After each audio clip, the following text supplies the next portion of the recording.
वित्त मंत्री निर्मला सीतारमण ने 25-26 को लेकर अपना बजट पेश कर दिया है। लोगों को इस बजट से खासी उम्मीदें थी। सभी इस बजट पर टकटकी लगाए देख रहे थे।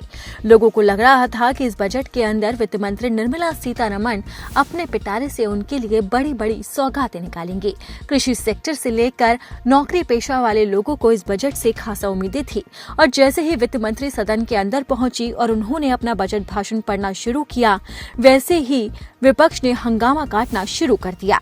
लेकिन जैसे जैसे वो घोषणाएं करती चली गई, लोग खुश होते गए क्योंकि वित्त मंत्री निर्मला सीतारमण ने अपने बजट में किसानों से लेकर मिडिल क्लास, नौकरी पेशा लोगों से लेकर युवाओं तक के लिए बड़े ऐलान किए। इसी के साथ ही उन्होंने बुजुर्गों को लेकर भी बड़े ऐलान किए हैं। अपने बजट के दौरान वित्त मंत्री निर्मला सीतारमण ने ये भी बताया कि इस बार बजट के बाद क्या चीजें सस्ती होने वाली है और क्या चीजें महंगी होने वाली है। उन्होंने एक लंबी चौड़ी लिस्ट बताई, जिसके बाद ये साफ हो गया कि देश में अब क्या महंगा होगा और क्या सस्ता होगा। तो चलिए इस वीडियो में हम आपको बताते हैं कि इस बार लोगों को किस तरह से महंगाई का झटका लगने वाला है। बजट में इंटरैक्टिव फ्लैट पैनल डिस्प्ले पर बेसिक कस्टम ड्यूटी बढ़ा दी गई है। पहले ये कस्टम ड्यूटी 10% थी, जिसे बढ़ाकर अब 20% कर दिया गया है। बुने हुए कपड़े अब महंगे होंगे, यानी कि निटेड फैब्रिक्स की कस्टम ड्यूटी भी बढ़ा दी गई है।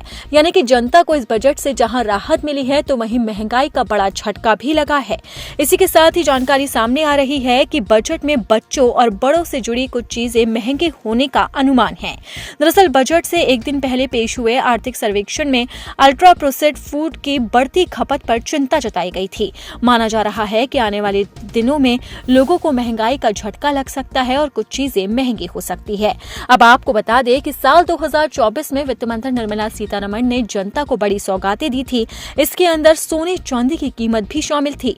साल 2024 के बजट में सोने और चांदी पर कस्टम ड्यूटी को घटा दिया गया था और 6% तक घटाने का प्रस्ताव रखा गया था। हालांकि इस बार बजट में व्यापारियों को बड़ी उम्मीद थी कि वित्त मंत्री निर्मला सीतारमण इस बार भी सोने चांदी की कीमतों को कम करेंगी और लोगों को राहत मिलेगी, जिससे लोगों का इंटरेस्ट सोने और चांदी में आएगा। लेकिन ऐसा कुछ भी नहीं हुआ। वित्त मंत्री निर्मला सीतारमण ने अपने बजट के दौरान सोने और चांदी को लेकर कोई बड़ा ऐलान नहीं किया।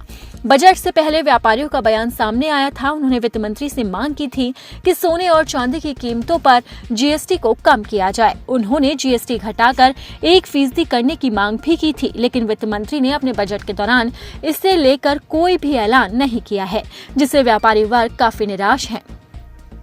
आपको बता दें कि इस बजट के अंदर कई सामान सस्ते भी हुए हैं। वित्त मंत्री निर्मला सीतारमण ने संसद में अपने भाषण के दौरान 82 सामानों को सस्ता कर दिया है। इसके ऊपर सेस हटा दिया गया है और उसे घटा दिया गया है, जिससे लोगों को बड़ी राहत मिली है।